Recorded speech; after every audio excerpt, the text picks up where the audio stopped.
तो उन्होंने पहले लिख दिया जागी रही भावना जैसी अब प्रभु मूरत देखी। गोस्वामी जी ने कहा हम तो लिख रहे हैं, इसके बाद जिसके जो मन आएगा। जैसे एक चौपाई पर बहुत लोग बोलते हैं, ज्यादातर विद्वान उसी पर मांगी नाव न केवट आना।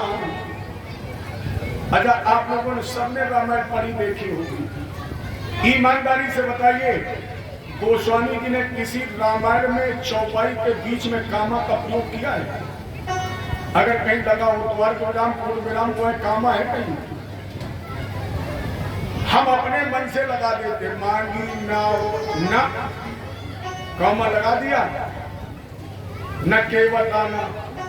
अरे केवट आया नहीं आया राम जी जाने, केवट जाने, हम तुम कहे 3 दिन खम है, जनता के समझ दिमाग में भ्रम पैदा कर रहे हो।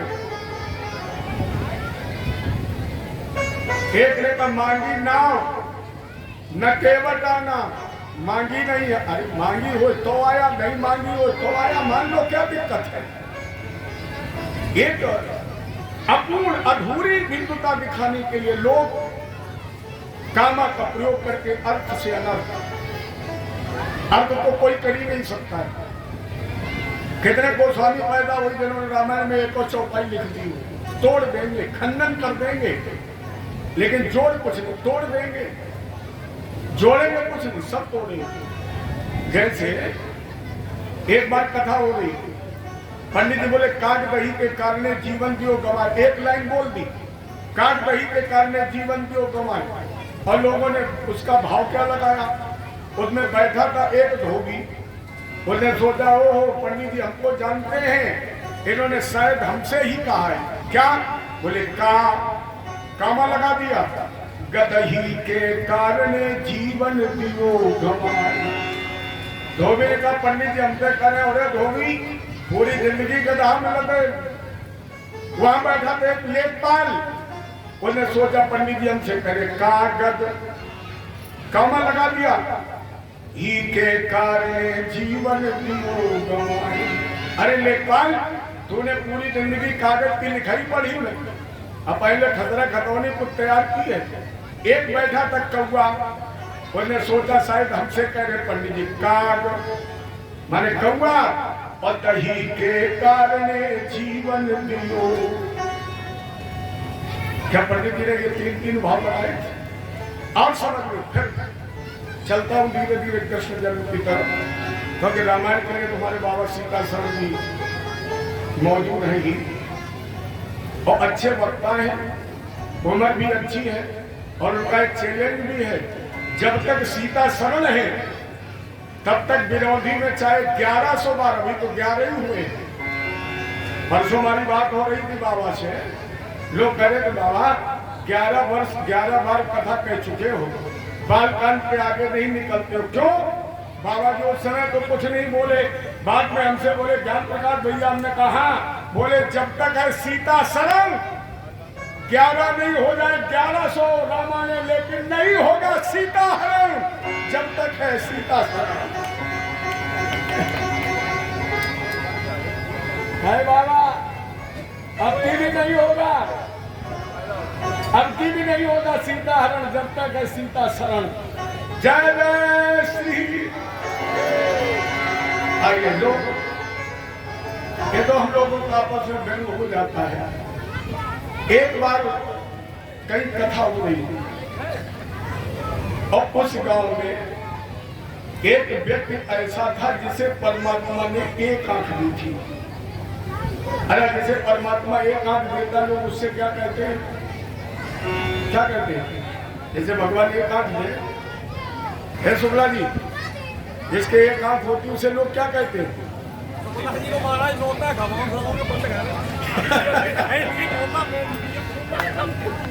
गाना देखो, हाँ हम नहीं कह रहे, आपके गांव के लोग कह रहे,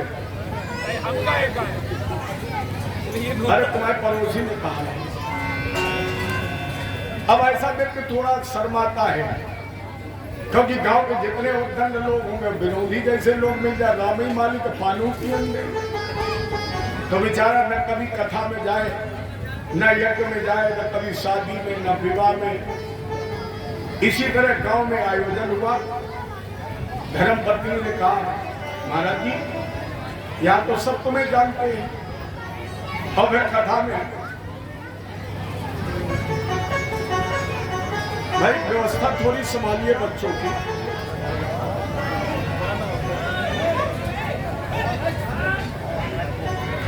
इसे बिरौधी की कथा मंडी रखो, सब्जी मंडी मत बनाइए।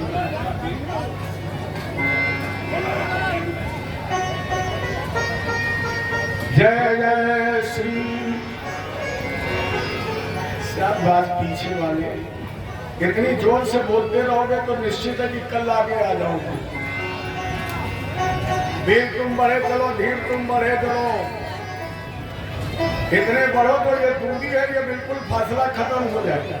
इतने आगे बढ़ जाओ, आगे वाले पीछे, पीछे वाले। जय जय श्री। इसके मतलब कोई पीछे नहीं जाना चाहिए। ये जोश होना भी चाहिए भगवान की कथा में। जितने ज्यादा से ज्यादा नजदीकी बढ़ जाए। पत्नी का आप सभी जानते हैं। जाइए कथा सुनाइए, वहां तुम्हें कोई नहीं चिढ़ाएगा। अब जितने जीवन में कभी कथा सुनी ना हो, कभी कथा पढ़ी ना हो, वो क्या जाने। पत्नी का अगर डर है कि लोग तुम्हें चिढ़ाएंगे तो पंडित जी के मंच के आसपास जगह जहां खाली हो वहीं जाकर के तुम बैठ जाना, लोगों की तरफ पीठ हो जाएगी। तो ये कथा में गया, पहले देखा दाहिनी तरफ आगे जगह खाली है, रामायण की कथा चल रही, और जैसे ये बैठा पंडित जी को क्या लेना देना। पंडित जी ने रामायण की चौपाई सुनाई। दशरथ पुत्र जन्म सुन काना, और उधर के हाथ चल सुन काना कहने के पता। गांव के लोग गाना गाते तो ठीक हुआ तो, और पंडित जी आए कानपुर पे, वो गाना गा। अब नहीं कथा सुनेंगे, लौट गया। पीछे से पत्नी गई, स्वामी जी क्यों लौट आए? बोले सुना नहीं। ऐसे पंडित ने तो फिरू न बुलाए, बैठने भी नहीं दिया, कहने लगे सुनो काना। पत्नी ने समझाया, स्वामी जी पंडित जी ने आपसे नहीं कहा है, पंडित जी ने तो ये कहा है कि दशरथ जी ने अपने कानों से सुना कि मुझे पुत्र रत्न की प्राप्ति हुई तो मानो ब्रह्मांड समाना, ब्रह्म के आनंद की अनुभूति हो गई। आ जाओ, चली जाओ। अब पत्नी ने सोचा दोबारा थोड़ी वो चौपाई आएगी। इन्होंने सोचा पंडित जी दाहिनी तरफ देखते हैं, लोग बाईं तरफ बैठ जाए।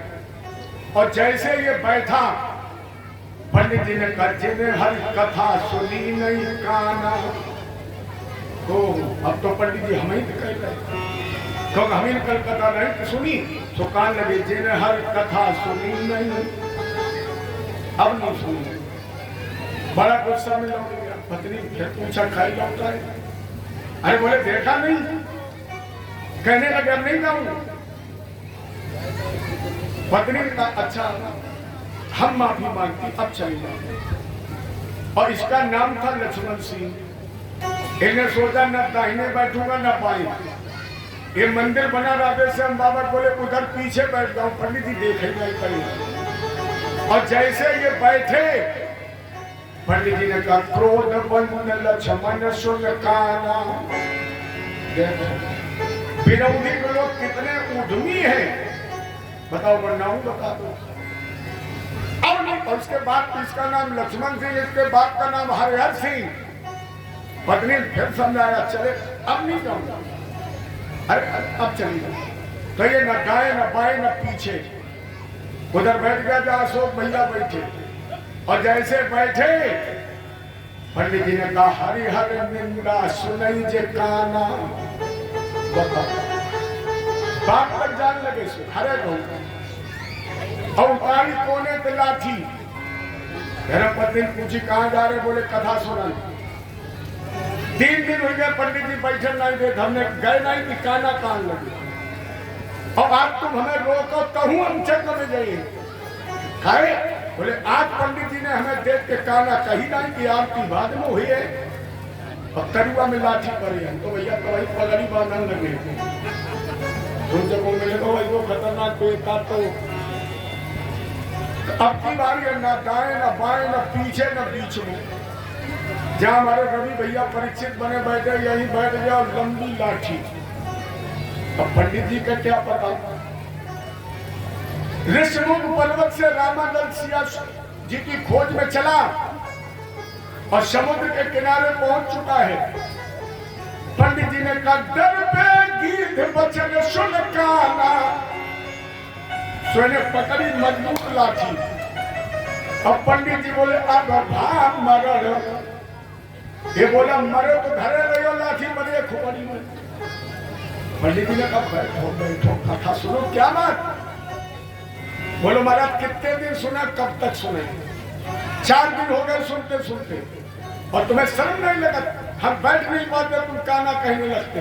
तो आज हम लाठी लेके आए और हमने कहीं सोची तुमने काना कही नहीं कि हमने, लेकिन कोई बात नहीं, आज मार देंगे तो फिर 2 दिन कथा कौन कहेगा।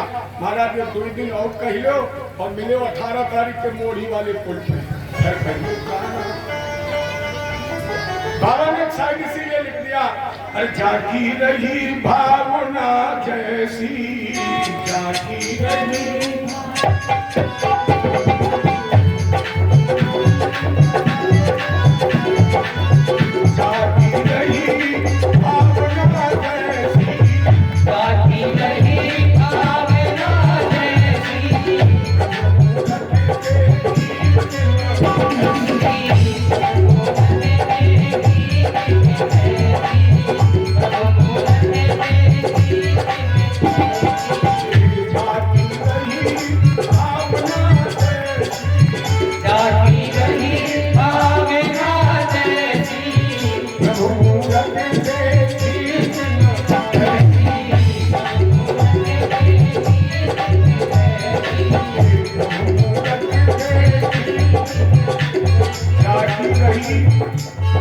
भावना जैसी प्रभु मूरत देखी दिन। बाबा गोस्वामी जी जानते थे कि आने वाले कलयुग में बहुत बड़े बड़े विद्वान होंगे, एक एक चौपाई पर महीनों बोलेंगे, इसलिए जागी रही भावना।